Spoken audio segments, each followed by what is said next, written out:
चलिए शुरू करते हैं आज की इस शानदार क्लास में भौतिक विज्ञान की यूनिट नंबर 1 मात्रक एवं मापन प्रणाली। इसके जो बहुविकल्पीय प्रश्न है जो कि विभिन्न प्रतियोगी परीक्षाओं में बार बार पूछे गए हैं, तो आज की इस क्लास में एसएससी की विभिन्न परीक्षाओं में पूछे गए प्रश्नों को हम याद करेंगे और उन्हें समझने का प्रयास करेंगे। पहला क्वेश्चन है, तापमान का एसआई मात्रक निम्नलिखित में से कौन सा है? दिल्ली पुलिस कांस्टेबल एग्जीक्यूटिव 2 दिसंबर 2020 थर्ड शिफ्ट में आया हुआ प्रश्न है। इसका जो करेक्ट आंसर है ऑप्शन नंबर सी, केल्विन। दूसरा प्रश्न है, टेस्ला किसकी इकाई है? ऑप्शन नंबर सी, चुंबकीय प्रवाह घनत्व की। तीसरा प्रश्न हमारे सामने है, निम्नलिखित में से किस भौतिक राशि की विमाएँ ऊर्जा की विमा के समान होती है? ऑप्शन नंबर डी, आघूर्ण के। चौथा प्रश्न हमारे सामने है, उस इकाई का नाम बताइए जिसमें ईंधन का ऊष्मीय मान व्यक्त किया जाता है। ऑप्शन नंबर ए, किलो जूल में। हमारे सामने है, ऊर्जा के मापन इकाई की पहचान कीजिए। Option number D, joule correct answer है इसका। उस ऊर्जा की इकाई है, ऊर्जा की मापन इकाई जूल होती है। छठा प्रश्न हमारे सामने है, वेबर किसकी इकाई है? ऑप्शन नंबर बी, चुंबकीय प्रवाह की। प्रश्न नंबर 7, निम्न में किसकी मापक इकाई एसआई मात्रक के अनुसार बल के समान होती है? ऑप्शन नंबर बी, भार के। आठवां प्रश्न हमारे सामने है, उपसर्ग 10⁸ के अपवर्तक के बराबर है। ऑप्शन नंबर डी, एक्सा के। नौवां प्रश्न हमारे सामने, सीमेंस किसकी इकाई है? ऑप्शन नंबर बी, चालकता की, विद्युत चालकत्व। 10वां प्रश्न हमारे सामने, निम्नलिखित में से कौन सी एक सदिश राशि नहीं है? ऑप्शन नंबर बी, विद्युत धारा। 11वां प्रश्न हमारे सामने है, आवृत्ति का एसआई मात्रक क्या होता है? Option number D, hertz. Parsec निम्नलिखित में से किसका मात्रक है? लंबाई का। 13वां प्रश्न हमारे सामने है, प्रतिबल की एसआई इकाई निम्नलिखित में से कौन सी है? पास्कल। 14वां प्रश्न हमारे सामने है, कैंडेला निम्नलिखित में से किसका आधार राशि की एसआई इकाई है, एसआई यूनिट है? ऑप्शन नंबर सी, दीप्त तीव्रता। 15वां प्रश्न हमारे सामने है, घन लीटर m³ किसका एसआई व्युत्पन्न मात्रक यानी इकाई है? ऑप्शन नंबर सी, आयतन की। 16वां प्रश्न हमारे सामने है, निम्नलिखित में से किस उपकरण का उपयोग आवेशित ऊर्जा को ऊष्मा को मापने के लिए किया जाता है? Option number A, calorimeter. 17वां प्रश्न हमारे सामने है, विद्युत धारा का एसआई मात्रक क्या होता है? एम्पियर। Option number C. 18वां प्रश्न हमारे सामने है, ऊष्मा का एसआई मात्रक क्या होता है? Option number A, joule. 19वां प्रश्न हमारे सामने, विद्युत वाहक बल को मापने के लिए निम्नलिखित में से किस उपकरण का उपयोग किया जाता है? Option number B, potentiometer. 20वां प्रश्न हमारे सामने है, ध्वनि की तीव्रता का एसआई मात्रक क्या है? Option number A, decibel. 21वां प्रश्न हमारे सामने है, आवाज़ की माप का मात्रक क्या है? Option number A, decibel. 22वां प्रश्न हमारे सामने है, 1 पाउंड लगभग बराबर होता है? ऑप्शन नंबर बी, 453.59 ग्राम के। खाली स्थान की शक्ति के परिमाण को रिएक्टर पैमाने पर व्यक्त किया जाता है? ऑप्शन नंबर सी, भूकंप की। पास्कल, 1 पास्कल 1 खाली स्थान के बराबर होता है? Option number B, newton metre square के। 25वां प्रश्न हमारे सामने है, 1 जूल 1 के बराबर होता है? Option number A, newton metre के। 26वां प्रश्न हमारे सामने है, किसी भौतिक राशि का अंकीय मान उसका क्या होता है? परिमाप है। 26वां प्रश्न हमारे सामने है, किसी भौतिक राशि का अंकीय मान उसका परिमाण है। 27वां प्रश्न हमारे सामने है, भौतिक मात्रा जर्क की इकाई क्या है? Option number B newton metre प्रति सेकंड घन। सॉरी। 27वां प्रश्न हमारे सामने है, भौतिक मात्रा जर्क की इकाई क्या है? ऑप्शन नंबर बी मीटर प्रति सेकंड घन। 28वां प्रश्न हमारे सामने है, भौतिक मात्रा ऊष्मा समता की इकाई क्या है? ऑप्शन नंबर बी वाट प्रति केल्विन। 29वां प्रश्न हमारे सामने, भौतिक मात्रा ज्योति की इकाई क्या है? Option number C lux. 30वां प्रश्न हमारे सामने, भौतिक मात्रा तनाव की इकाई क्या है? Option number C steradian. 31वां प्रश्न हमारे सामने है, वह भौतिक राशि जिसमें केवल खाली स्थान होती है और खाली स्थान नहीं होती है उसे अदिश राशि कहते हैं। ऑप्शन नंबर बी इसका करेक्ट आंसर है, यानी वह भौतिक राशि जिसमें केवल परिमाण होती है और दिशा नहीं होती है उसे अदिश राशि कहते हैं। यानी अदिश राशि में दिशा नहीं होती है, परिमाण होता है। 32वां प्रश्न है, 1 जूल में लगभग कितनी कैलोरी होती है? ऑप्शन नंबर ए 0.24 कैलोरी।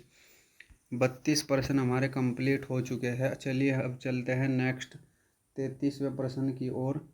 एक बैरल में लगभग कितने लीटर होता है? Option number C 559 litre.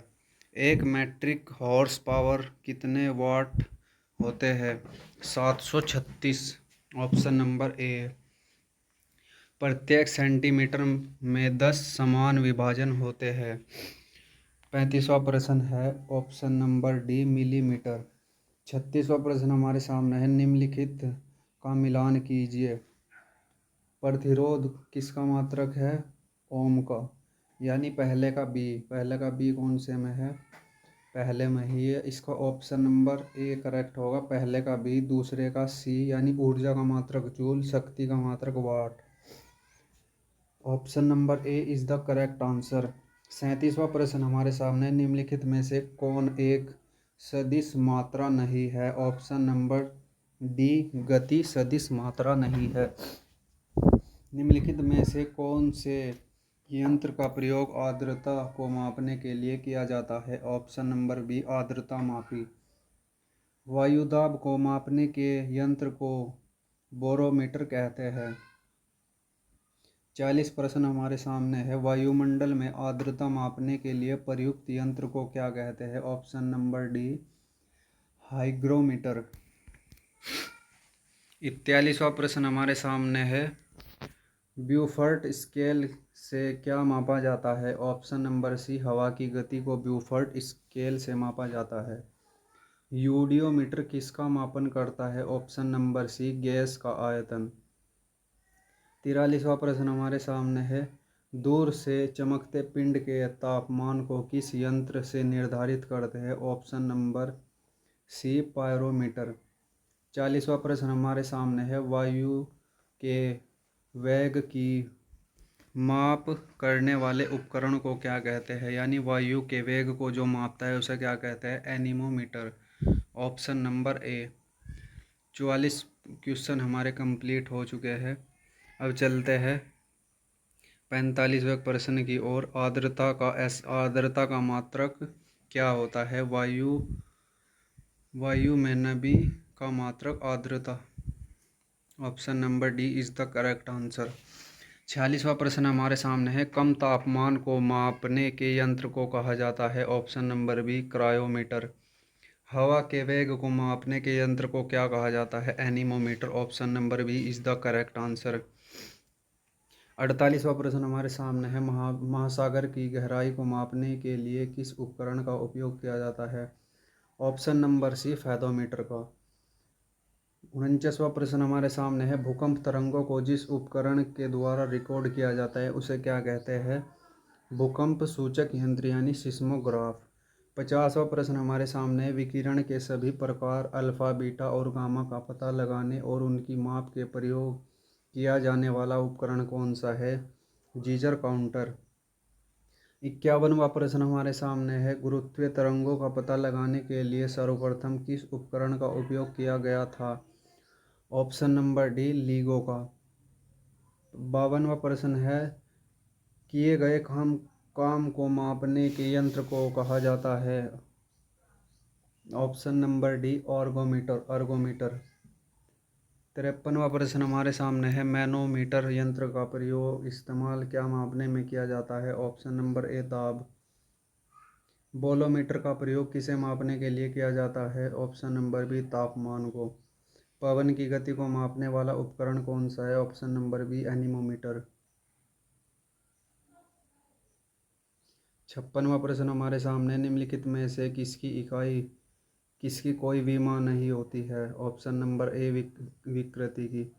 विमे सूत्र ml⁻⁻1 t⁻⁻2 किसके तदनुरूप है? ऑप्शन नंबर ए प्रत्यास्थता गुणांक के। 58वां प्रश्न हमारे सामने है, बल का एसआई मात्रक क्या होता है? Option number C newton. दीप्त तीव्रता को मापने के लिए एसआई इकाई क्या है? ऑप्शन नंबर ए कैंडेला। निम्नलिखित में से किस भौतिक मात्रा के युग्म की समान विमाएं होती है? ऑप्शन नंबर ए कार्य और ऊर्जा की। इनमें से कौन ऊर्जा की एक इकाई नहीं है? Option number A kilogram metre प्रति सेकंड। 62वां प्रश्न है, एक जूल बराबर होता है न्यूटन मीटर के।